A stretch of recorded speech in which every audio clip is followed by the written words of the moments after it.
en el almacén, en la oficina, en el gimnasio y hasta en la fila para entrar al estadio. Todos se preguntan, ¿cómo viene la cosa? Un podcast de análisis político.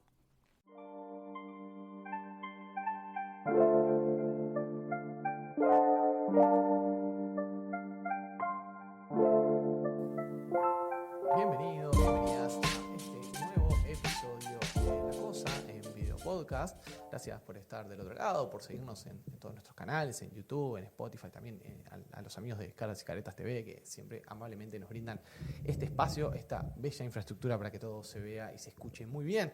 Así que vamos a estar en esta semana hablando un poco de lo que ha sido el hecho excluyente, ¿no? Lo que fue en los pasados días el atentado contra la fiscal de corte, contra Mónica Ferrero.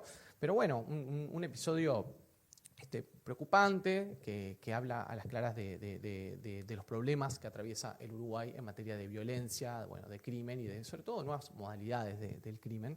Y para abordar este tema vamos a estar conversando en el día de hoy con Rafael Paternain, a quien todos ustedes ya conocen, es sociólogo, es investigador, docente de la Universidad de la República, del Departamento de Sociología. Me contaba ahora también que hace un tiempo con una changa en el prorectorado de extensión de la universidad. Y bueno, experto en materia de seguridad, de seguridad pública y de criminalidad. Una de las voces, para mí, gusto más autorizadas en este tema en nuestro país. Donde no abunda, ¿no? El estudio del crimen y la seguridad. Si bien es un área, podemos arrancar por ese lado, es un área que quizá en los últimos años, por suerte, está teniendo más empuje y más producción académica, pero por ahí cuando vos arrancaste con esto estabas un poco solo en el desierto, Rafa, eras de los pioneros en este tema en el Uruguay. ¿Cómo andás? ¿Todo bien? Bienvenido a La Cosa. Muchas gracias. Muchas gracias por la invitación, es un gusto enorme. Y bueno, uno se tiene que retrotraer a principios de los 90, en donde estos temas ya tenían una gravitación muy importante. A la opinión pública uruguaya siempre le interesó, temas, ¿no? de discusión pública. Claro. A mí me tocó empezar mi carrera de trabajo profesional en el Instituto Nacional de Criminología en el año 1992, o sea, en el corazón del sistema penitenciario, de un sistema carcelario que ya estaba en mutación regresiva y negativa. Y desde el campo de la sociología en ese entonces, el pionero, posiblemente Luis Eduardo Moraz, que sigue muy activo, por suerte, en Facultad de Derecho.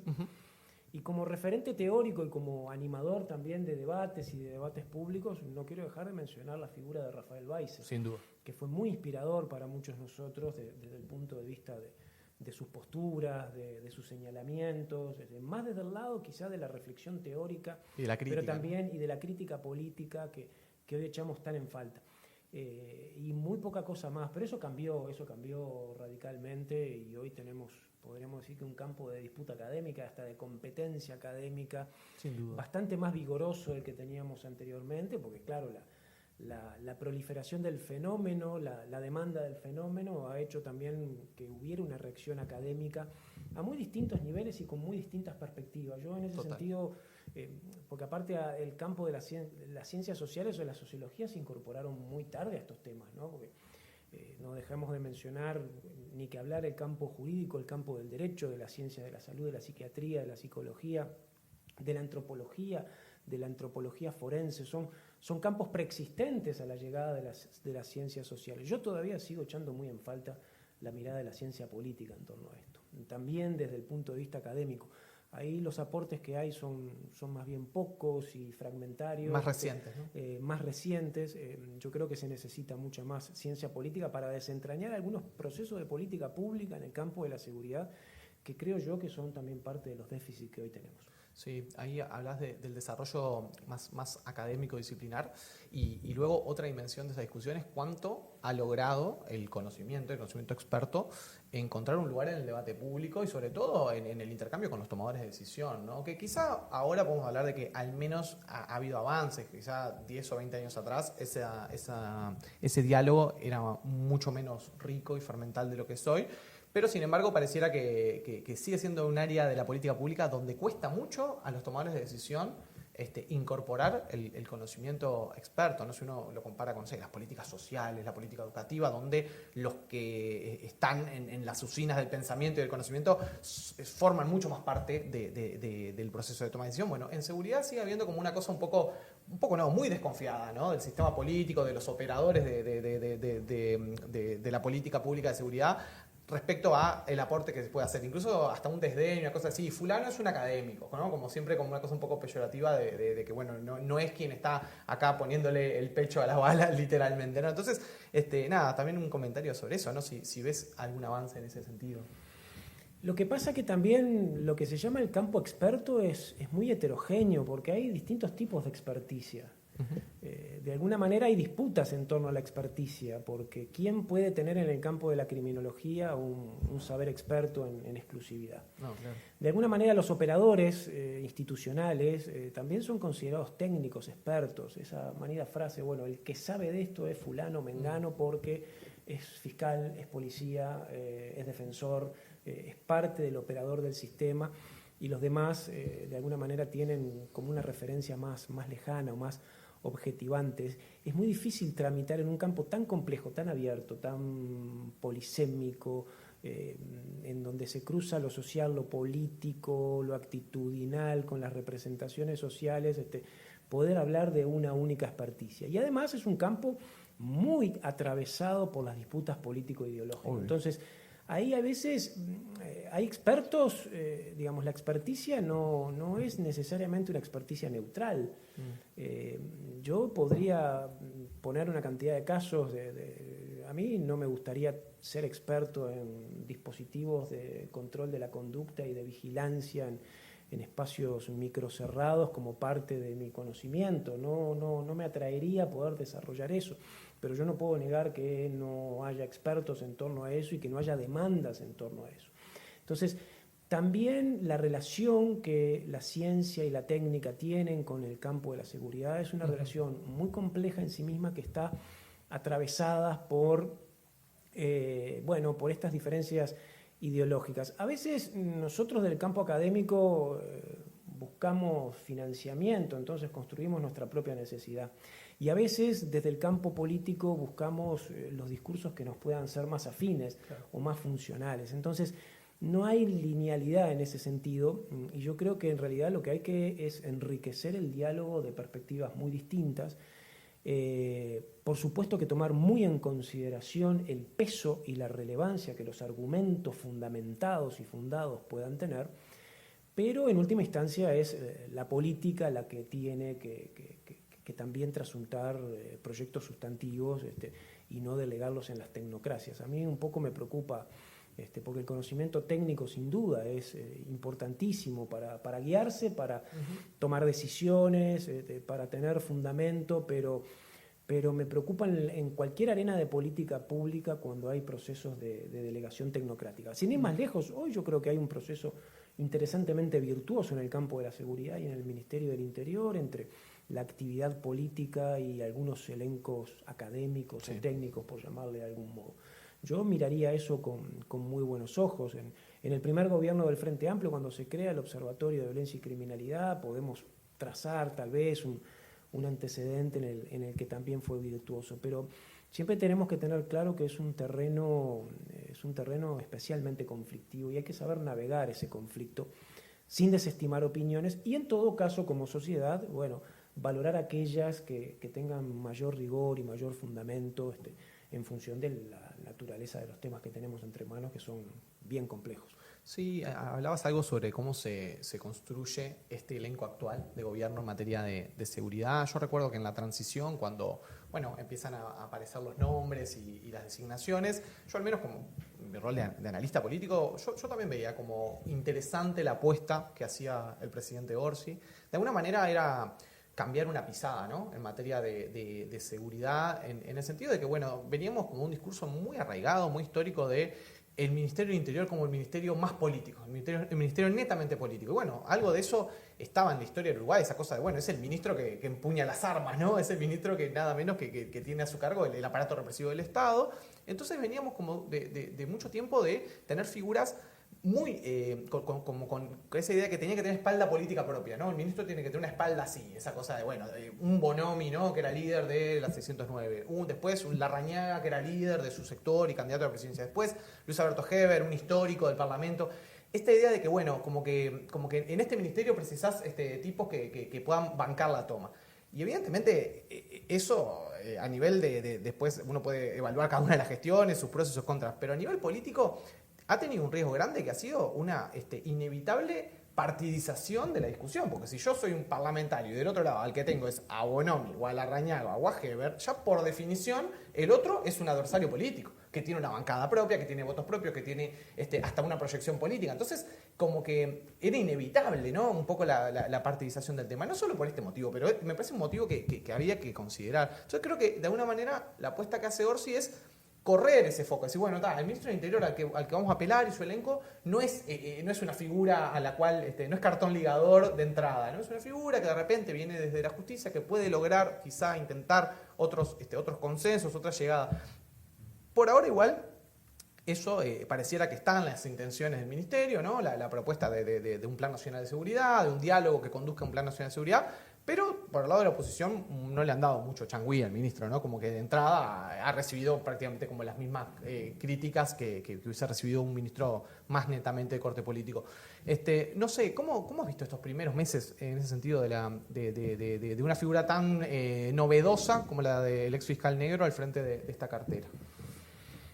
Yo creo que efectivamente fue una definición o una designación que de alguna manera sorprendió. Uh-huh.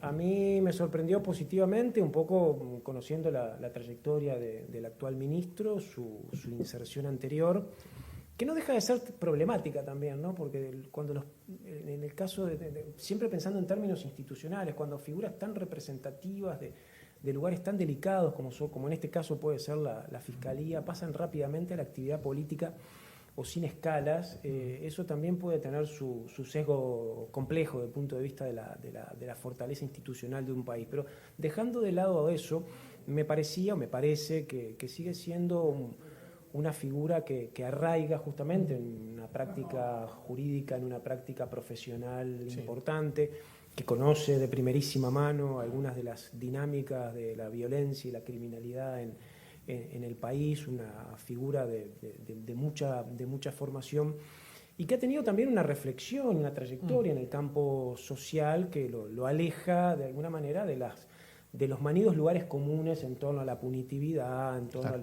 al poder mágico de la norma y de la ley, y hay en la figura del ministro una cierta intencionalidad de generar un punto de inflexión, de generar una política de Estado, de generar una perspectiva de diálogo y por supuesto basarse en el asesoramiento técnico y en la evidencia para construir desde ahí. Eso debe ser muy valorado, eso debe ser muy puesto en cuestión. El problema que tenemos con esto, cuando hablamos de la seguridad o cuando hablamos de los proyectos de seguridad, que tendemos a pensar mucho en las figuras de los ministros y a concentrar excesivamente en la figura de un solo ministro aparte, porque siempre estamos pensando en el Ministerio del Interior y analizar perfiles, este es más político, este es más líder de fracción, este seguramente vaya a sesgar la conversación, o este otro es más débil, pero es más técnico, entonces posiblemente la durabilidad o la sostenibilidad, si llega a haber ciertos cruzamientos políticos, está mucho más en cuestión. Bueno, podemos elaborar un poquito de variantes en torno a eso, pero finalmente una figura en particular o un liderazgo contingente, uno puede pensar la gestión de la seguridad a través de varias figuras dentro de un mismo periodo. Lo importante ahí es finalmente en qué proyecto político está encarnando. Y es ahí donde viene mi preocupación, porque uno puede tener una figura políticamente fuerte, en el sentido de la representatividad electoral o el peso que pueda tener dentro de una estructura, pero que encarne un proyecto político también fuerte. Y eso puede ser muy positivo, o puede tener una figura con el cariz o el perfil que tiene el actual ministro Negro, pero que también se dé dentro de estas coordenadas políticas mayores, en términos realmente de tener una política de seguridad anclada en principios de igualdad, en principios de integración social, en principios de despunitivizar la agenda, en principios mucho más orientadores en términos de tareas preventivas, mucho más empático con las necesidades de la gente, o sea, sin tomar las demandas en su sentido más grotesco, tal como las condiciona la opinión pública. Bueno, eso supone un proyecto. Y lo que ha pasado en el Uruguay, y no es un problema solo de Uruguay, es un problema de todo el campo progresista, de todas las izquierdas, en América Latina, pero en los países centrales también, es que progresivamente, y esto no es responsabilidad de nadie, es un dato que es interesante de analizar en sí mismo, nos hemos quedado sin proyectos. Si es que alguna vez tuvimos alguno más o menos articulado, porque posiblemente en el pasado, cuando el Frente gana por primera vez la elección en el año 2004, pudiera haber alguna traza de proyecto también bastante contradictorio, pero que emergió por allí. Entonces, el problema ahí es que discutimos mucho, sí, obsesivamente sobre las figuras de los ministros, sí.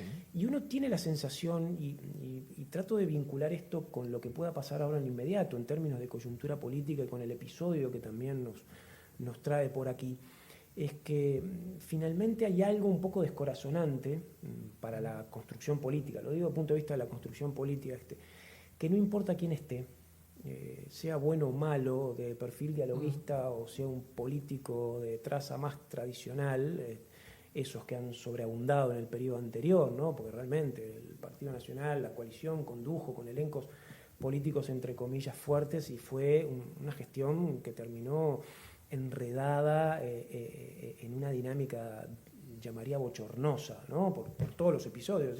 Nos olvidamos rápido de los sucesos, pero fueron gestiones muy fuertemente contaminadas por cosas muy serias que creo que a la larga también debilitaron institucionalmente al país. Bueno, nos enredamos mucho en esa discusión y a veces perdemos de vista qué proyecto estamos colocando sobre la mesa y cómo podemos torcer algunas tendencias.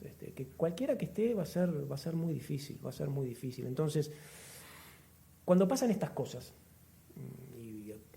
me adelanto a cualquier pregunta tuya, uno frente al ataque que sufrió la fiscal subrogante no tiene más que preocuparse, y preocuparse mucho, porque es verdad que es una secuencia de pasos, pero es un paso más allá, que afortunadamente no tuvo consecuencias para la integridad física, para la vida de ella y de su familia, por suerte, pero que va a tener consecuencias sociopolíticas, por llamarle de algún modo, y que esto se aprovechará o se instalará de alguna manera para debilitar al gobierno, para debilitar la figura del ministro un poco por el perfil que tiene, y eso nos puede hacer perder una oportunidad que ya de por sí era difícil, que ya de por sí es comprometida, que ya por sí es desafiante. Entonces, este tipo de hechos de altísimo impacto, que en materia de seguridad son como muy sistemáticos para las gestiones y para los gobiernos, porque los gobiernos pueden llegar a tener su luna de miel en estos temas que duran algunos meses, pero siempre va a haber un hecho muy resonante sobre la mesa que tiene que ser anticipado y que tiene que ser previsto, que puede cambiar los planes o que puede obligar a cambiar los planes. Entonces, ¿qué consecuencias más inmediatas puede tener esto en la tramitación política? Habrá que ver, porque yo creo que empezamos una construcción que es tímida, que es precaria. Uno analiza el presupuesto y sobre todo el presupuesto en general, pero analiza el presupuesto para la seguridad y lo que predominan son las inercias por encima de las novedades. Hay algunas cuestiones que están buenas, que son interesantes, que son rescatables, pero el 70% del presupuesto es para ampliar la plantilla de policías y operadores penitenciarios, o sea, ampliar la base de un sistema y de una lógica que ha demostrado, francamente, no funcionar en el sentido que se requiere. No es un presupuesto que a cualquiera de nosotros nos entusiasme por su vigor programático. Pero aún con estos reparos que estoy señalando, me parece que ha instalado un camino sobre el cual hay que aferrarse, y obviamente creo que la iniciativa también de estos diálogos sobre seguridad son muy importantes, que, la dinámica política habrá que ver. A mí me preocupa siempre que frente a esto, lo que estamos intentando, aunque sea tímido, se termine torciendo y llevando hacia esa política más expresiva, más punitiva, más de impacto, más de que tenemos que hacer esto y lo otro. Entonces salimos de los ámbitos de diálogo y de construcción y pasamos a la espectacularización de operativos en los barrios, porque tenemos que demostrarle a la gente que efectivamente estamos asumiendo el problema en su magnitud. Me preocupan esas dinámicas políticas. Sí, son varias preguntas que quiero hacerte respecto a lo que venís desarrollando en estos minutos. Una que me quedó de hace un ratito, que me parece importante, es: vos hablabas de, allá por el 2004, había algo en materia programática que el Frente Amplio tenía, quizá un poco enredado, quizá hasta sin demasiada como expertise o demasiado foco, ¿no? Porque es real, para el Frente Amplio su llegada al gobierno, el foco no era la seguridad, ¿no? Había otras prioridades, otras urgencias, la emergencia social, ¿no? Y había temas en los cuales, así como decíamos, bueno, el vínculo entre la academia y la política era muy fluido. Uno puede pensar política social, educación, también la acumulación programática del Frente Amplio en esos temas era muy potente. El Frente Amplio sabía qué quería hacer en materia de educación, en materia de política social, en materia tributaria. Después podemos analizar cuánto se hizo, cuánto no, pero había agenda, mucha. En seguridad, un poco menos. Ahora, con los años se ha instalado un poco una suerte de caricatura, que lo nombra así, pero bueno, las caricaturas siempre alguna base real tienen, porque si no, no se puede caricaturizar algo que no es así, ¿no? Bueno, se caricaturiza a Sanguinetti con cejas grandes, porque cejas tiene, ¿no?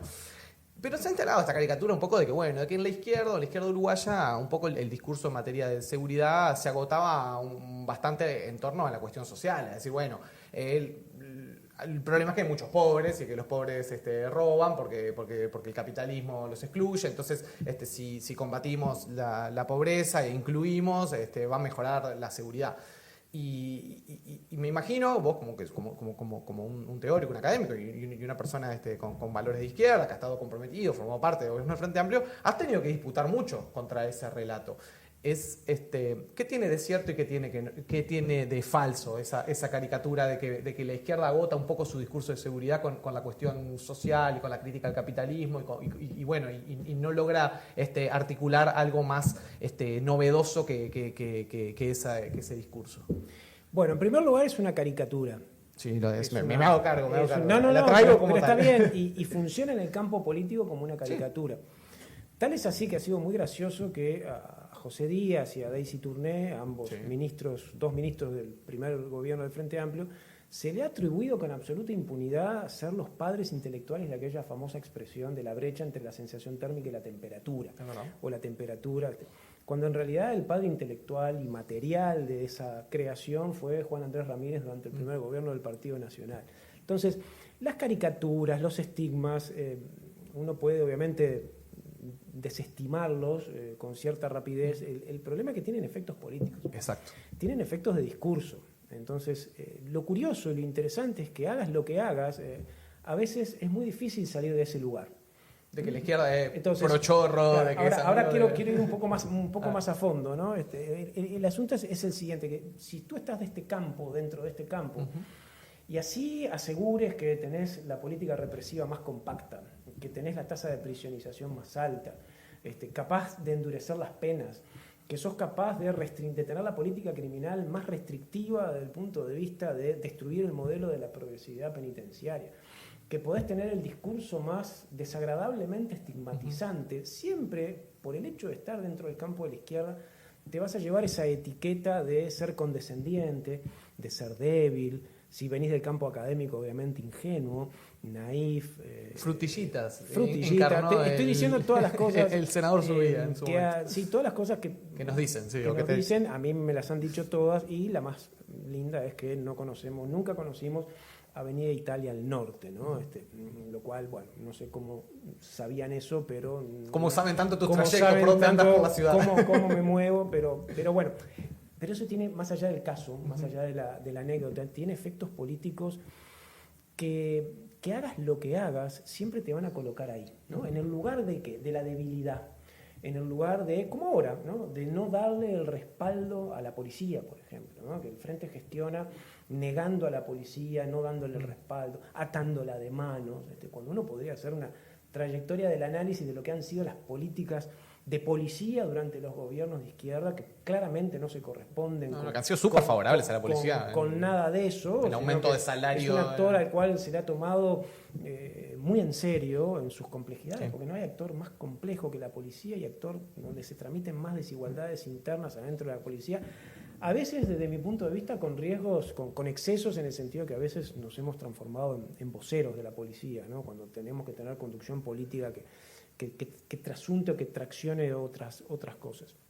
Entonces, a mí, sociopolíticamente, siempre me ha llamado la atención cómo hemos incorporado esa etiqueta. Y eso, obviamente, que condiciona las conductas en términos de proyecto político, porque cuando tú vas a la campaña electoral, claro, ¿qué es lo que tenés que colocar? A mí me ha tocado estar en algunos espacios hace ya mucho tiempo de candidaturas políticas en las elecciones internas del Frente Amplio, en donde, bueno, nos pedían que dijéramos cosas que tuvieran impacto. Y las cosas que uno puede decir de tener impacto es 2.000 efectivos, crear Guardia Republicana, drones, cámaras por todos cámaras lados, de videovigilancia, invertir en esto, trazabilidad, rastreo, generar bancos de datos de ADN para registros de violadores, registros de narcotraficantes, registros de todo. O sea, todo eso, todo ese universo, esa fabulación orwelliana, por llamarle de algún modo, esas son las cosas que de alguna manera la política exige que tú coloques en una plataforma. Nada de esas herramientas tecnológicas. A la conclusión a la que llego, yo entiendo que esto es muy discutible. A la conclusión a la que llego es que no sé si todo ese empeño mimetizador de alguna manera nos ha servido de algo, porque si finalmente hagamos lo que hagamos, no vamos a salir del estigma. Yo prefiero morir políticamente siguiendo de verdad la parte de verdad que el estigma tiene. Claro. Entonces, si me van a decir que yo vivo diciendo, yo no lo digo obviamente, o idealizando la cuestión social como parte de la explicación del delito, y yo sé perfectamente que las dinámicas sociales son absolutamente decisivas para la reconfiguración del delito como práctica social, y no es solo una cuestión de la pobreza, y lo vemos en los territorios. Bueno, yo prefiero embarcarme con políticas de igualdad, yo prefiero embarcarme con proyectos de integración social, yo prefiero embarcarme con políticas preventivas en donde lo social y lo securitario de alguna manera se den la mano, prefiero embarcarme con proyectos de prevención, de prevención en el sentido de interrumpir la violencia, obstaculizarla, en proyectos de desarme civil. O sea, no podemos estar hablando de la prevalencia que las armas de fuego tienen, del impacto real que las armas de fuego tienen en la reproducción de la violencia, sin poder, como tú decías, traducir en algo, más allá de algunos amagues que hubo y muy débiles.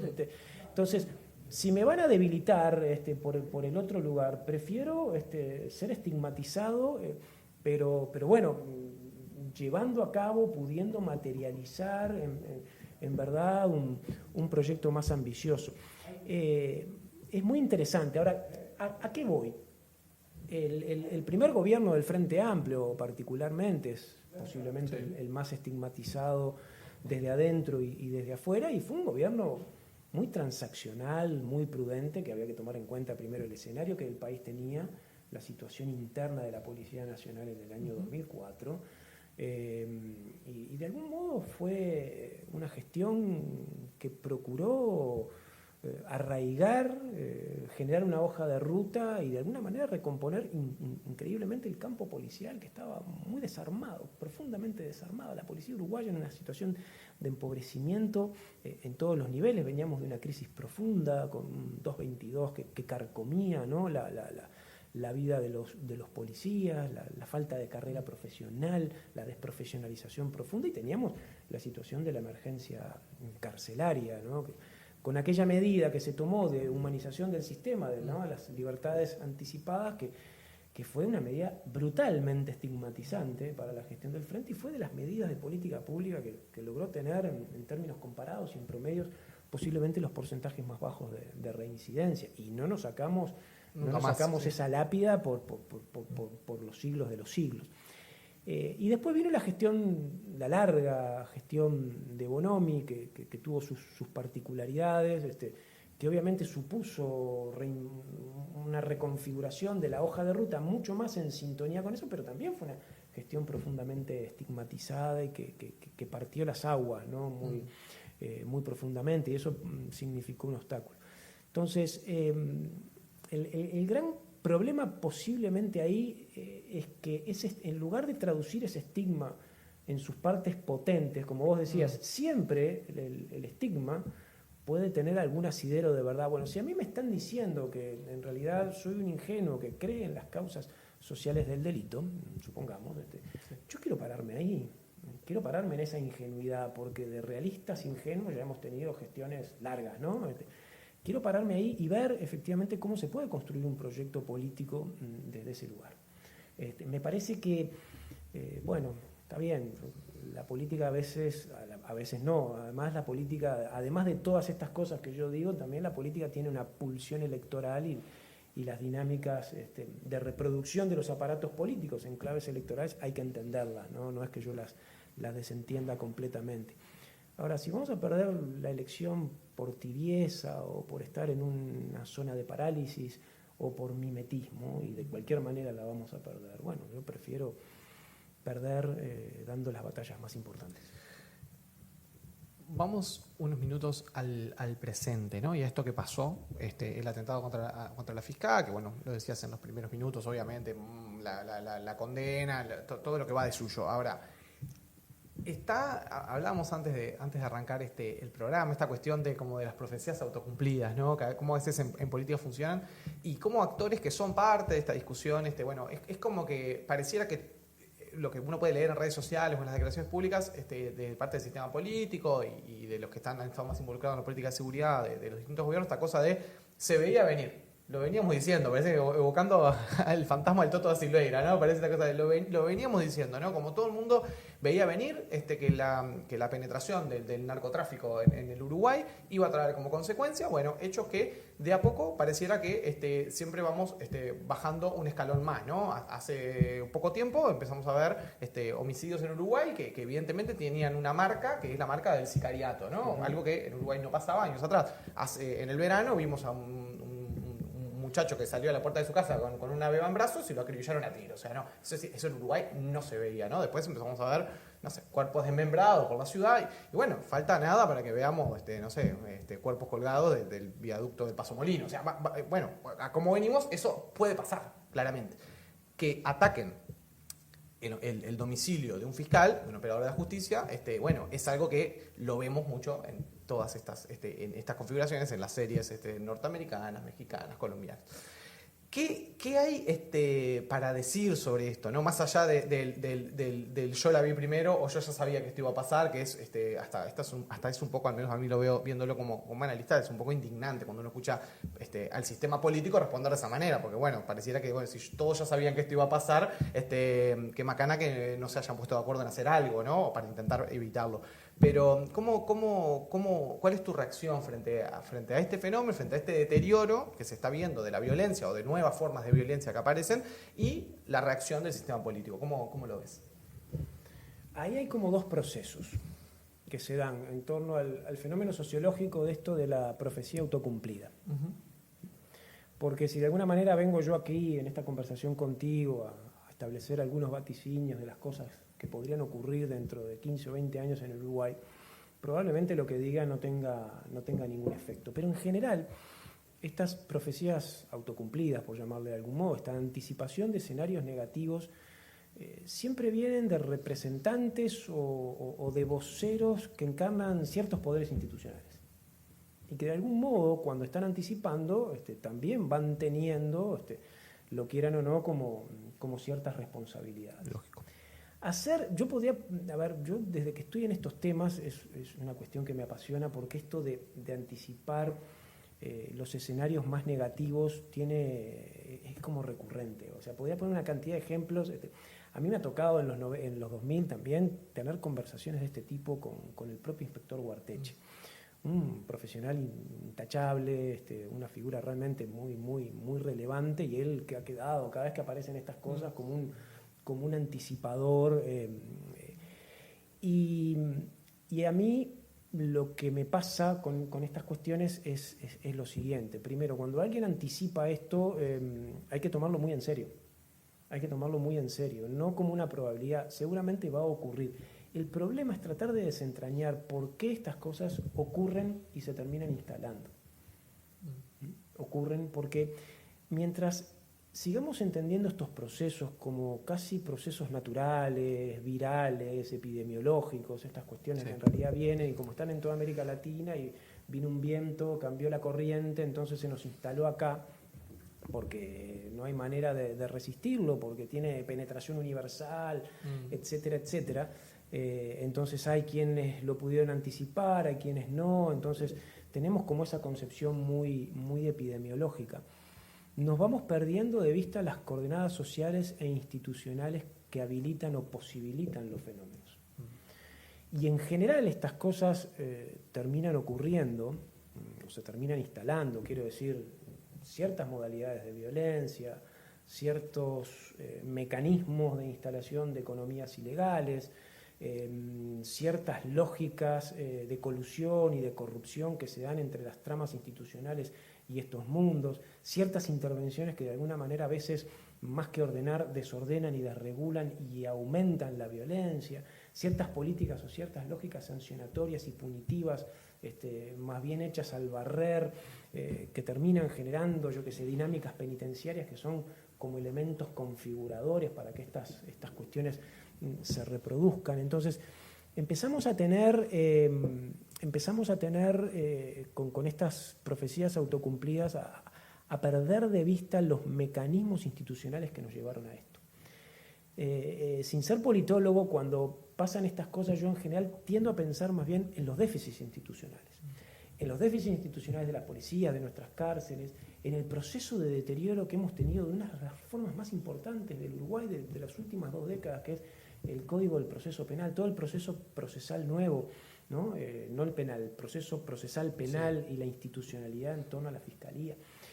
Lo que ha hecho el sistema político con la Fiscalía, particularmente en los años anteriores, ha sido muy debilitante. Entonces, cuando empiezan a ocurrir ciertos debilitamientos de las tramas institucionales, de las capacidades institucionales que nunca fueron extraordinariamente potentes en este campo en el Uruguay, dicho sea de paso, la tradición de nuestras cárceles, de nuestro sistema de justicia penal y de nuestra policía adolece de problemas, y mucho más también en contextos donde el delito se ha reconfigurado, donde hay modalidades nuevas. En fin, yo siempre tiendo a pensar que en realidad estos procesos se van colando por espacios de déficits institucionales que nos tienen que hacer reflexionar sobre otra cosa, ¿no? Que nos tienen que hacer reflexionar sobre otra cosa. Y tú me preguntabas, y ahora se ha instalado mucho también, y los académicos, o muchos académicos, se han ido como sumando a esta idea que la próxima frontera es esta, ¿no? En América Latina, en muchos casos ya está instalado. En países como Costa Rica, Chile y Uruguay empiezan esos equilibrios como a romperse. Lo que ha pasado en Ecuador ha sido también muy, muy aleccionador. Entonces ya empezamos a hablar de la viabilidad, de la sostenibilidad de la democracia como un sistema de gobierno que empieza a ser corroído por sus bases materiales. Entonces estamos en ese discurso de la democracia en peligro. Entonces, ahora, yo creo que sí, me preocupa tanto y están así, pero eso nos tiene que empezar a obligar a ver los flancos débiles, las estrategias fallidas, a no seguir probando por el mismo camino, a no seguir insistiendo con políticas públicas que son mucho más contraproducentes que efectivas, a tomar muy en serio el problema de la corrupción en sus distintos niveles, en el grado de connivencia, en el grado de colusión, en el grado a tener mecanismos garantistas realmente de activación de la justicia, de la calidad de la investigación criminal. O sea, a partir de esto, uno, y frente al riesgo y frente al posicionamiento, tendría que poder identificar dónde están esos espacios sistémicos más comprometidos en el Uruguay, ¿no? El control de las fronteras, ni que hablar, los marcos regulatorios, por supuesto que el control de activos, pero también la calidad institucional de los espacios que en la medida que se deterioran son más proclives o a la corrupción o a la connivencia o al debilitamiento de la capacidad de investigación, que a la larga es lo que termina generando las brechas de impunidad y que el fenómeno realmente escale. Entonces, ahí están las alarmas. Si tú me preguntás cómo fue la reacción del sistema político en estos días, diría, yo la tengo en observación todavía, porque fue tan grave, es tan grave lo que está pasando, que al principio hubo como cierta vacilación, como cierta echada de culpas. Hubo un momento en que me parece que se dieron cuenta de que había que sacarse una foto. Claro, que se por lo logró menos dar una señal, Sí. pero ¿cuál es la agenda que viene ahora? Porque el riesgo es grande, ¿no? Entonces, ¿cuál es la agenda? Y la agenda tiene que ver con fortalecer las capacidades institucionales que en estos espacios el Uruguay tiene. Y eso implica dar otro debate. Sí, hay muchísimos resquicios que has tocado, algunos que comprometen directamente al sistema político, ¿no? Totalmente. O sea, todos en la medida que ellos son los tomadores de decisión, pero algunos que nos afectan directamente, por ejemplo, el enorme elefante en la habitación de nuestra democracia, que es el tema del dinero y la política, ¿no? El vínculo de los financiamientos de los partidos políticos, que muchos intentamos instalar siempre este tema en las conversaciones, porque es una de las grandes puertas por las cuales esto también se cuela y es un problema. Como veníamos diciendo, hasta ahora no han aparecido o no hemos visto o no hemos sabido de grandes casos pero no tenemos ningún reaseguro de que en Uruguay no haya financiamiento de la política por parte de actores que provienen del mundo criminal. Si sucede o no, no lo sabemos, porque no sabemos nada sobre las cuentas de nuestros partidos políticos, porque tenemos un sistema que es completamente absurdo y que permite que cualquier partido pueda declarar lo que quiera en materia de ingresos, de egresos, y que eso no lo controle ningún organismo competente. Bueno, ahí tenés un tema en los cuales nuestro sistema político no ha estado a la altura en materia de atémonos las manos mutuamente para evitar que esto pase, ¿no? Con una mirada más sistémica. Y yo lo quería enganchar con algo más, esto que vos venías diciendo, porque me parece que es significativo. Nosotros en este programa, en otros lugares también, hemos venido hablando también de que hay evidencia de que empieza a haber un deterioro en el vínculo de la ciudadanía con la política en general en Uruguay. ¿No? Ya hay evidencia de esto, ¿no? El otro día Factum sacó una investigación que es importante, va más allá de la evaluación de los gobiernos, más allá de la evaluación de los actores. Hay evidencia de que se nota una mayor lejanía y cierta percepción, obviamente la gente no lo pone en estos términos, pero uno puede ver una percepción de que la política no está siendo capaz de resolver los temas de la vida de las personas, ¿no? Que la política se está hablando a sí misma, que hay unos niveles de confrontación en el sistema político que no condicen con lo que la gente quiere y espera de la política. Y me parece que ahí hay un riesgo enorme, porque uno puede decir, si lo que hay es insatisfacción, se arregla con alternancia, ¿no? La gente vota un gobierno, si no le gusta, vota a otro. Ahora, si lo que hay es la noción de que cada vez, frente a los temas graves, uno de ellos, la violencia, es el Estado en su conjunto, son los gobiernos los que no están pudiendo dar respuesta, entramos a una fase distinta y más peligrosa, obviamente, ¿no? de funcionamiento de la democracia. Y no quiero ser uno de los agoreros de la democracia en peligro, como vos decías recién. Pero un poco sí, o sea, la democracia, por lo menos la democracia uruguaya, se sostiene en que la gente en general piensa que la democracia le funciona para gestionar el conflicto en nuestra sociedad. Entre estos fenómenos, a mí me parece que hay una relación, ¿no? Entre el deterioro que hay, el aumento de la violencia, el deterioro de la convivencia en los territorios, la cierta impotencia que se ve del Estado, lo que decías, déficit de capacidades, y que la gente a la larga empieza a ver que esto así no funciona. La pregunta que te quiero hacer sobre eso es, ¿ves a los actores políticos contestes frente a este desafío? Porque a mí lo que a veces me pasa es que veo personas que estuvieron hasta hace 10 minutos en la toma de decisión, en la gestión, que no le encontraron la vuelta a ninguno de estos problemas y que en el momento que salen de una posición de gobierno para pasar a la oposición, automáticamente se convierten en los primeros tiradores de piedra. Y lo digo de todos los actores políticos. También veía a los mismos que del Frente Amplio que ahora están en el gobierno, cuando eran en oposición, marcarle uno por uno los muertos a un ministro, decirle, llevarle la cuenta, 5 homicidios, 6 homicidios, hágase cargo, ministro. Y cuando cambian los roles, pareciera que del otro lado, arrancamos a llevar la cuenta, 5 homicidios, 7 homicidios. No sé, yo veo ahí un problema. No sé cómo lo ves vos. Si vos ves que esa dinámica de contarnos los muertos mutuamente sirve para algo, es una medida o responde a esta demanda social. Yo veo con preocupación la calidad de las reacciones. Veo con preocupación esa dinámica, esa escenificación de alguna manera de esa polarización beligerante que que tiene mucho de actuación, que tiene mucho de acting, que tiene mucho de cuestión performativa. Y que está en las élites, no está en la gente. Porque esa polarización en estos temas no está en la ciudadanía, ¿no? Que ha sido estudiado en otros lugares, ¿no? Que la manera en fin, tiene como su lógica, su explicación, sostiene trayectorias, le permite a algunos sobrevivir y subsistir en base a eso. Yo creo que a la larga es profundamente erosionante, porque además no necesariamente todas las contraposiciones o las polarizaciones son estériles, ¿no? Algunas que pueden ser interesantes, pero que no traducen nada en sí mismo, no logran permear en nada. Después hay que ver a otros niveles de la conversación política, que yo creo que sí, que pueden existir, como ha sido clásico en la política uruguaya, pero que no logran después tener traducción, salvo en el tema, estoy hablando del tema de seguridad, y acá es un poco lo que me preocupa también, ¿no? Porque en general la política de seguridad está basada en un consenso fuerte, la que hemos tenido del año 1995 hasta ahora, y les diría que tenemos una política de Estado implícita, que ha sido básicamente el consenso punitivo.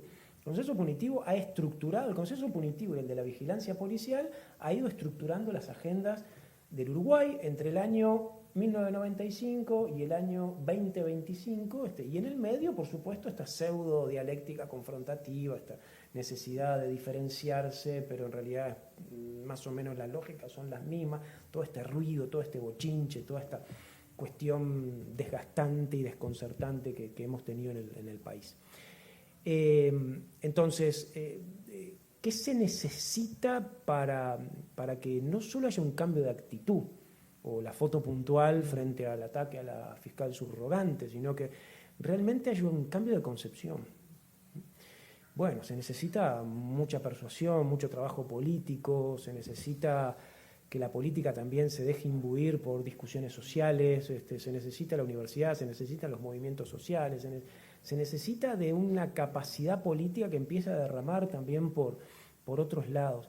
Y en estos asuntos se necesita llevar las políticas de seguridad en el sentido más profundo del término a los territorios y a los territorios que están más atravesados dramáticamente por estas miradas. Una de las cosas que más me está preocupando es justamente todavía la desarticulación, la demora, la falta de consistencia programática como para poblar de acción política del Estado en aquellos lugares más claramente comprometidos, porque a la larga también la vulnerabilidad, la precariedad, las desigualdades sociales terminan siendo parte constitutiva de esta historia. Entonces, hay algo sí de recomponer agendas, de una responsabilidad política, de prestar atención a estas debilidades institucionales, porque podríamos hablar de todos los organismos de Contralor, ni que hablar de la Junta de Transparencia y Política Pública, del comisionado parlamentario, de fortalecer a la Fiscalía. Uno realmente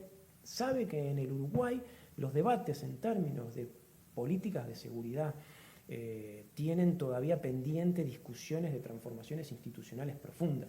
No tenemos un modelo de policía, no tenemos una policía reformada, el sistema de justicia sigue siendo extremadamente débil, tenemos un código penal caótico, desarticulado y ya a esta altura un Frankenstein desde el punto de vista de su consistencia normativa.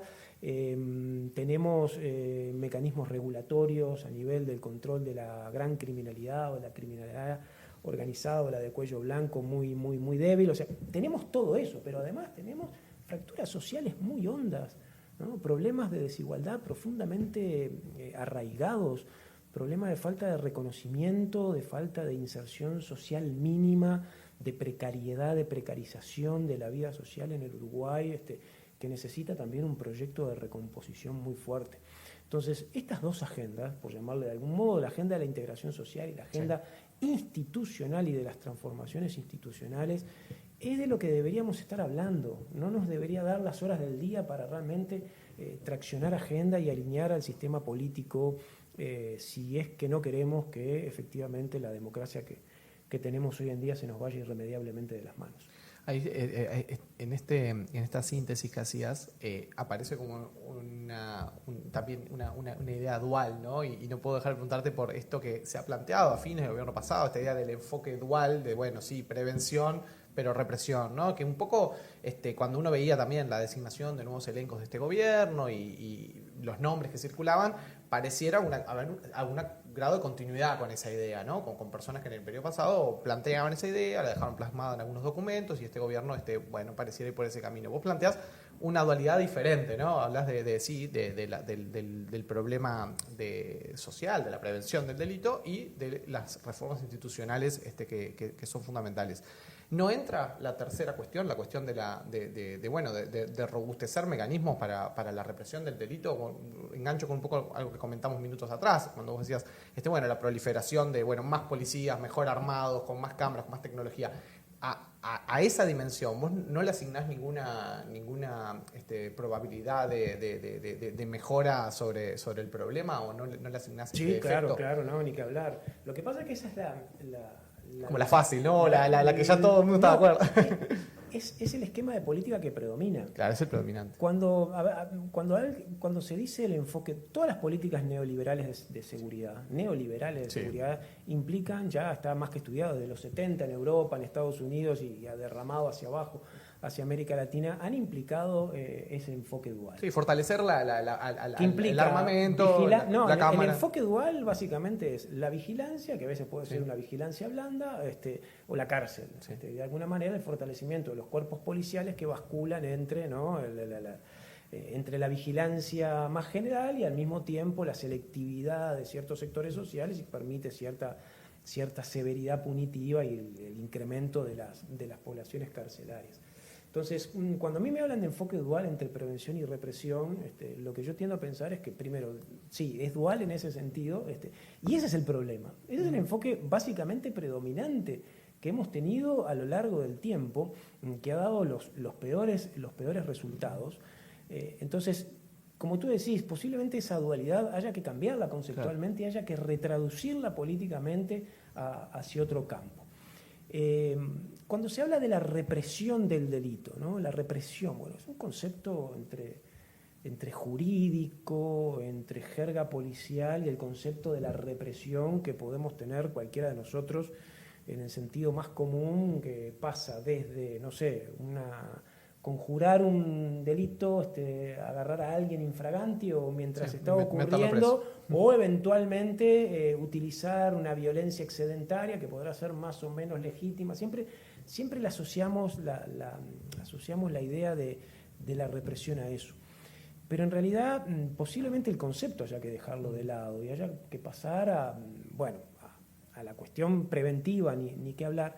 Pero también no todos los delitos son reprimibles, ni se logran reprimir.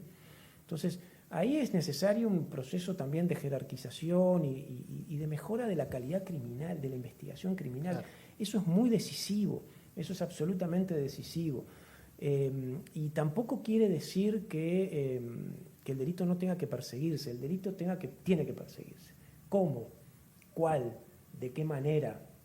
Ahí hay también un desafío muy significativo, muy grande en torno a eso.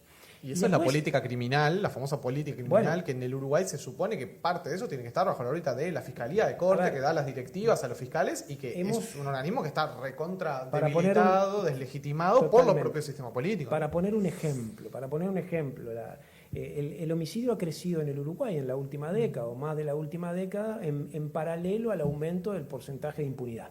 O sea, el delito de homicidio ha crecido y el porcentaje de esclarecimiento empieza a bajar. Hay una curva como opuesta, ¿no? Crece el homicidio, baja el porcentaje de esclarecimiento. El sistema judicial policial ha entendido eso, y se entiende que efectivamente una de las maneras también de ir bajando las tasas de homicidio, no es el único camino, es empezar a reducir las brechas de impunidad, ¿no?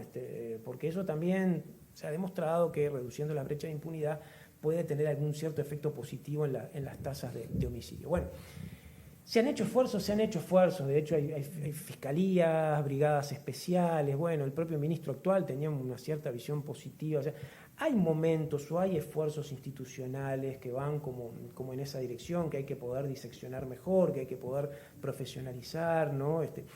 Llevar un plano de institucionalización, porque también esa es una tarea importante. Y lo mismo todo el debate en torno al castigo. a la privación de la libertad, ¿no? En torno a las penas o al alcance de las penas o a la ejecución de las penas. Un país que no tiene un sistema de penas alternativas, de mediación comunitaria, de reinserción social bajo otras coordenadas, reproduce lo que tenemos ahora, una población carcelaria desbordante, unas tasas de reincidencia que no logran contenerse, y una política de sanción que es mucho más aleatoria, mucho más sesgada, mucho más caprichosa que efectivamente disuasiva.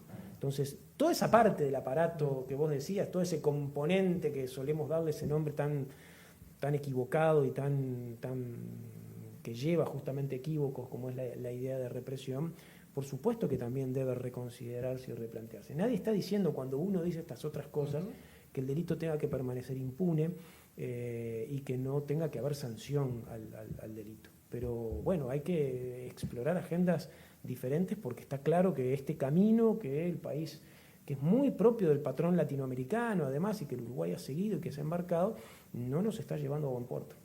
Rafa, ha sido un gusto charlar todo este rato contigo. Mauro. Te pasé por todos lados, pero un gusto enorme.